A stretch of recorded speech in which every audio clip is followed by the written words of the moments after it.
Assalamualaikum warahmatullahi wabarakatuh. Apa kabar sobat sobter semuanya? Semoga kita semua dalam keadaan sehat jasmani dan rohani, tidak kurangan satu apapun. Oke, sebelum dimulai ceritanya seperti biasa, bantu dulu tekan tombol like dan berkomentar juga ya Tuan dan Anak. Oke, kita lanjutkan saja ceritanya. Senin, tanggal 16 Desember tahun 2024. Bab 3340 blokir, bab 9011 sampai dengan bab 9015. Saat samurai dibunuh oleh Hattori Hanzo dengan satu pukulan, semua samurai merasa ingin berduka atas ahli warisnya. Pada saat inilah mereka juga menyadari bahwa meskipun mereka berkorban, itu tidak ada artinya, dan mereka tidak akan mampu mendapatkan cukup uang bagi keluarga mereka untuk memiliki cukup makanan dan pakaian selama sisa hidup mereka, karena orang di belakangnya. Mereka tidak bisa lagi melindungi diri mereka sendiri. Mitsui Yoshitaka sangat marah saat ini. Dia menghentakkan kakinya dengan marah di tempat dan mengumpat dengan marah, "Mitsui Yoshiyasu! Mitsui Yoshiyasu! Bajingan ini bukan hanya saudara kandungku, tapi juga orang kepercayaan yang selalu aku percayai. Dia punya begitu banyak, dia mengikutiku selama bertahun-tahun dan selalu mematuhiku. Kemanapun aku pergi dengan cerutu di mulutku, dia membawa asbaknya. Selama bertahun-tahun, aku mengira dia adalah tangan kananku yang paling setia. Tapi aku tidak menyangka dia akan melakukannya, ingin menyakitiku."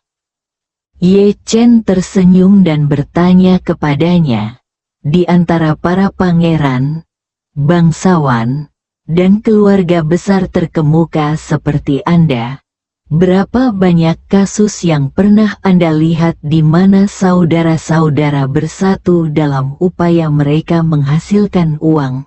Bagaimana orang kedua di Saudi memperlakukan saudara-saudaranya? Ya, kamu seharusnya belum pernah mendengarnya kan? Lalu bagaimana jika seseorang dilahirkan oleh seorang ibu?" Setelah itu, dia kemudian berkata kepada Mitsui Yoshitaka, "Awalnya, orang-orang Anda bertanggung jawab atas pertahanan periferal.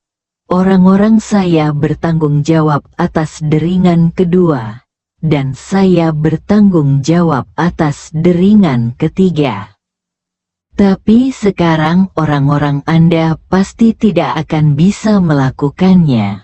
Menyusul sebentar lagi, jadi saya sarankan Anda segera menghubungi polisi, para petinggi Departemen Kepolisian Metropolitan secara langsung, memberitahu mereka bahwa tawanan sedang diburu.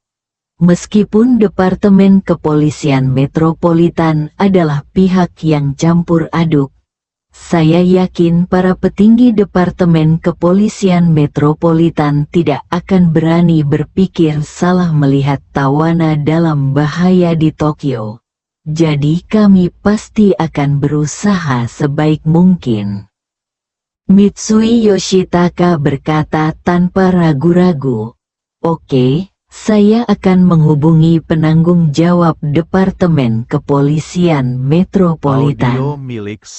Ye Chen menambahkan, "Beritahu mereka untuk segera memobilisasi semua helikopter polisi dan polisi bersenjata di Tokyo dan bergegas ke Kubah sesegera mungkin.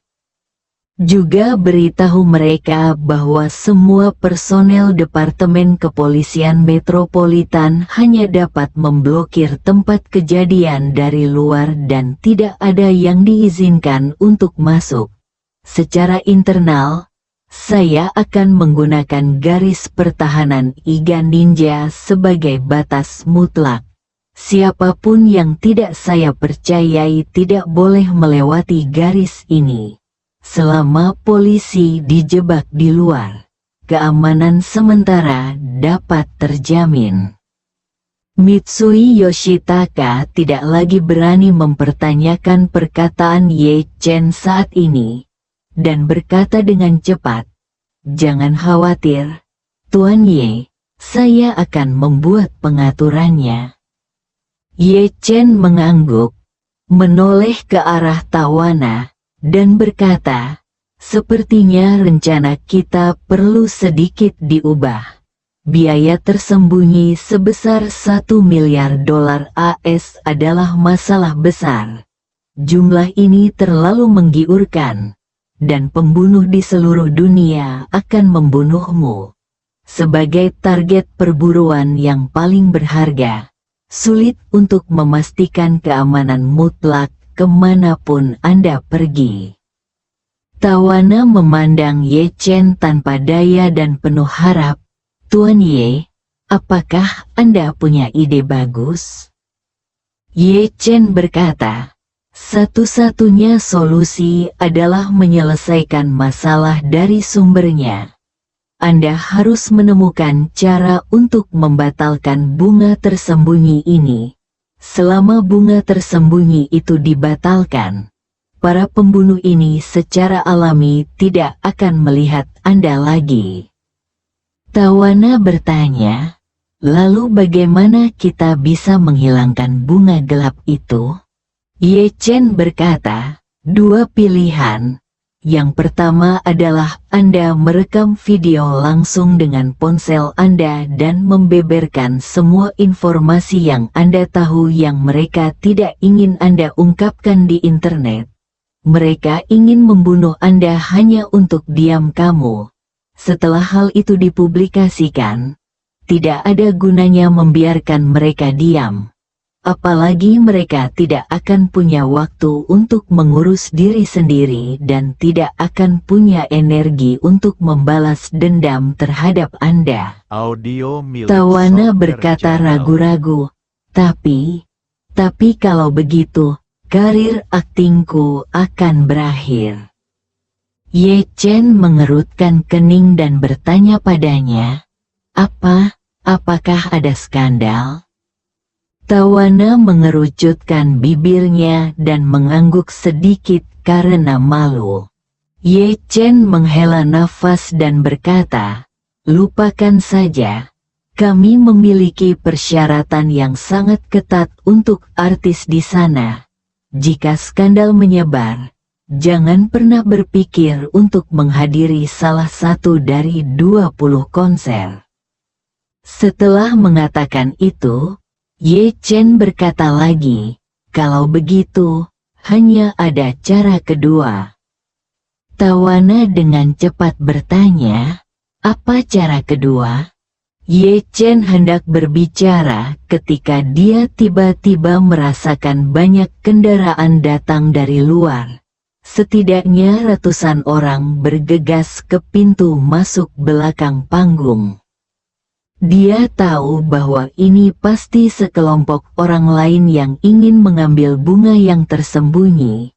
Jadi dia segera berkata kepada Hattori Hanzo, "Musuh datang, bersiaplah untuk menghentikan musuh.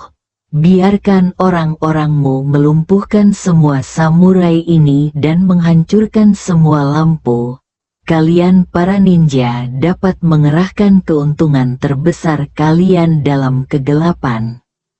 Hattori Hanzo tidak menyadari bahwa ada seseorang yang datang. Mendengar pengingat Ye Chen, dia tidak berani menunda sama sekali, dan langsung berkata, "Iga ninja, dengarkan perintahnya. Pingsan semua samurai, hancurkan semua lampu. Dan siapapun yang identitasnya belum diverifikasi nanti akan masuk dan bunuh mereka semua." Ninja Iga adalah sebuah keluarga dan kekuatan yang dikelola militer. Begitu Hattori Hanzo selesai berbicara, para ninja yang sedang menceritakan narasi samurai tentang samurai yang dilucuti dan berlutut segera membuat samurai di samping mereka pingsan dengan pedang mereka. Sementara ninja lainnya, semua dia mengeluarkan shurikennya dalam bentuk panah meteor dan dengan cepat melemparkannya ke semua sumber cahaya di lorong itu. Para ninja telah melatih anak panah mereka selama bertahun-tahun, dan akurasi mereka sempurna. Hanya ada suara berderak di sekitar mereka, dan seluruh lorong langsung tenggelam dalam kegelapan. Pada saat ini, teriakan datang dari pintu masuk.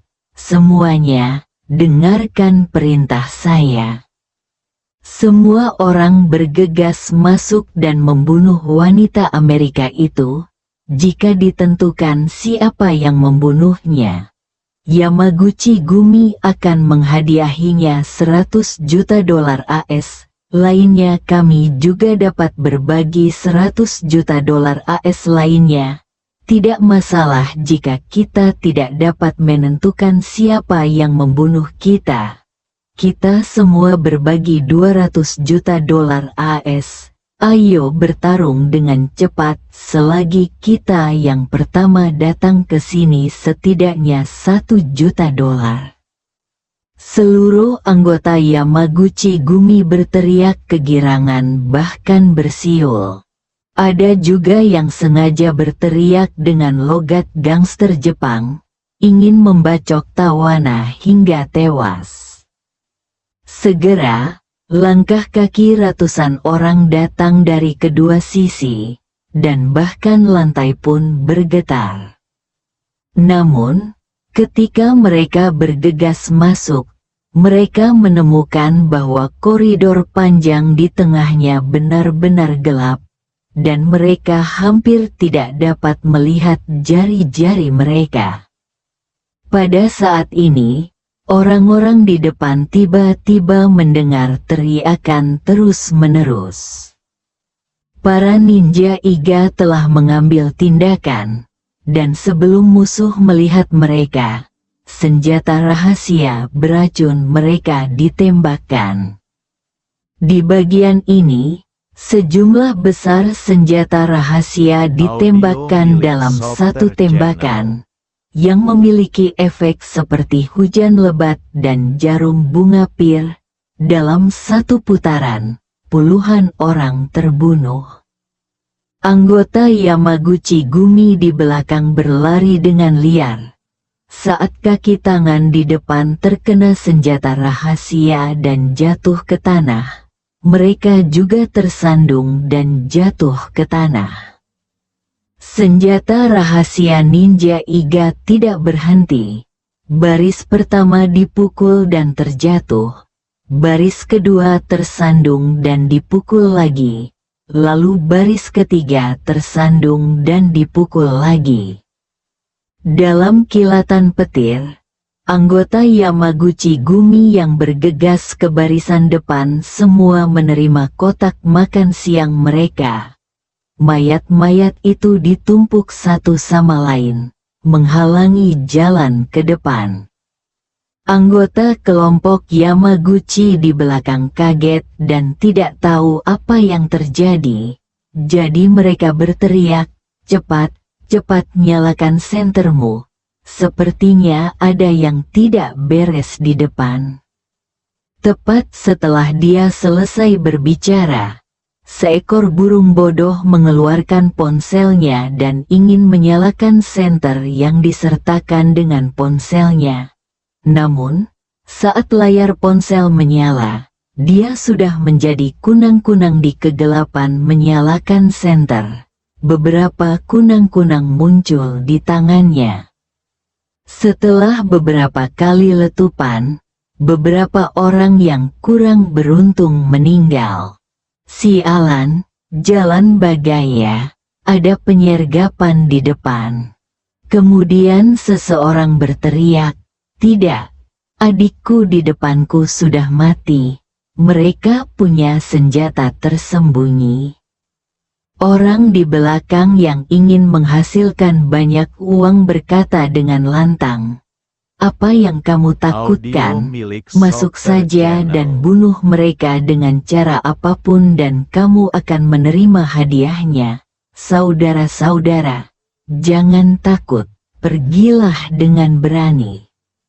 Sebelum pria itu selesai berbicara, sepotong eyeliner dimasukkan langsung ke kepalanya. Ninja Iga tidak dapat mengidentifikasi posisinya dengan mendengar suara dan membunuhnya dengan satu pukulan, tetapi Ye Chen bisa.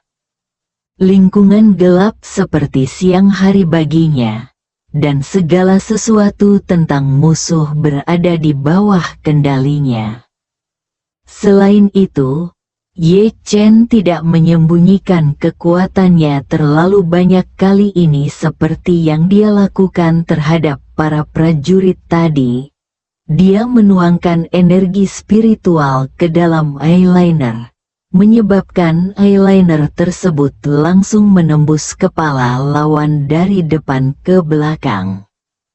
Ketika eyeliner yang kuat dan berat menembus bagian belakang kepala lawan, kelembaman yang sangat besar juga menarik bagian belakang kepala lawan dari dalam keluar hingga meledak, dan cairan hangat, berbau serta bahan padat yang lembut langsung terciprat seperti semangka yang meledak.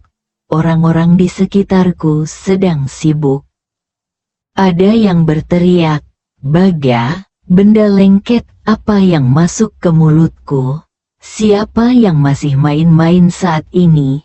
Seseorang langsung berteriak gila-gilaan, "Itu bukan ingus.